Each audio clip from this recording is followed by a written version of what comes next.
Merci de nous recevoir chez vous. C'est par une conférence de presse que la Ligue burkinabé des consommateurs marque la journée mondiale du consommateur, journée commémorée ce 15 mars sous le signe de la finance numérique équitable.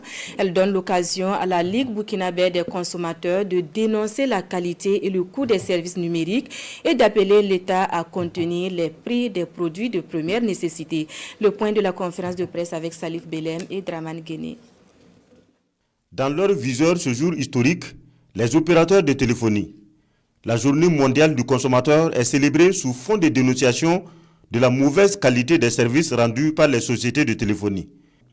Pour la Ligue des consommateurs, la finance numérique n'est pas équitable au Burkina. La mauvaise qualité de service des opérateurs de téléphonie, matérialisée par la dégradation continuelle de la qualité des communications téléphoniques et de la communication Internet, les messages publicitaires intempestifs des opérateurs de téléphonie, etc. Le mécontentement généralisé des consommateurs vis-à-vis des prix et de la qualité des services de Canal+, demandons fortement une rélecture du cahier de charges, parce qu'au moment de l'élaboration de ce cahier de charges, on ne savait pas que le numérique allait rentrer vraiment dans le quotidien du consommateur. Qui a été mondialisé, on ne peut plus croire que ce n'est que les autres qui vont le faire. Nous avons des enfants qui vont faire qui commandent à Dubaï, qui commandent à Hong Kong, qui commandent à partir de Ouagadougou et qui reçoivent cela après. Comment faire en sorte que les opérateurs économiques sachent? Ça va jouer sur le coût de la marchandise lorsque ces opérateurs sauront qu'à partir de la finance numérique, ils peuvent ne pas se déplacer et obtenir ce qu'ils ont commandé 2-3 semaines maximum après. Voilà ce que je voulais dire. Rien n'est normal pour la Ligue des consommateurs du Burkina. La cherté des produits galope, même pour ceux de première consommation.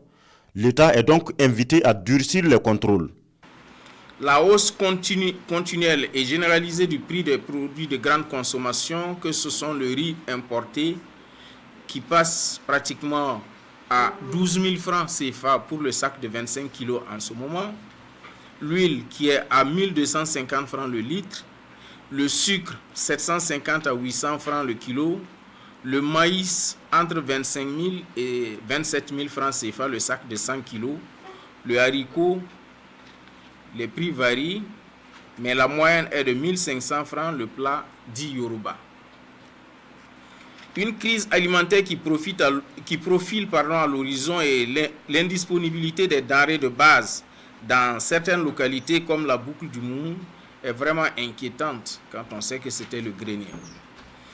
L'exportation de la farine de maïs pour contrecarrer celle du maïs, l'importation continue de poulet de chair bien qu'interdit par la loi, le non-respect des prix de vente aux consommateurs des bouteilles de gaz 2500 à 6000 francs pour les bouteilles respectivement de 6 kg et de 12 kg et son utilisation par les maraîchers, les taximens, etc., les orpailleurs, les tentatives d'augmentation du prix du pain et le non-respect du poids du pain dans certaines boulangeries, les récurrentes pannes et plaintes sur les factures au niveau de la Sonabel et de l'ONEA auxquelles se greffent les multiples conséquences, et enfin le prix élevé, la qualité douteuse et la tricherie, on peut ajouter, dans le domaine des matériaux de construction.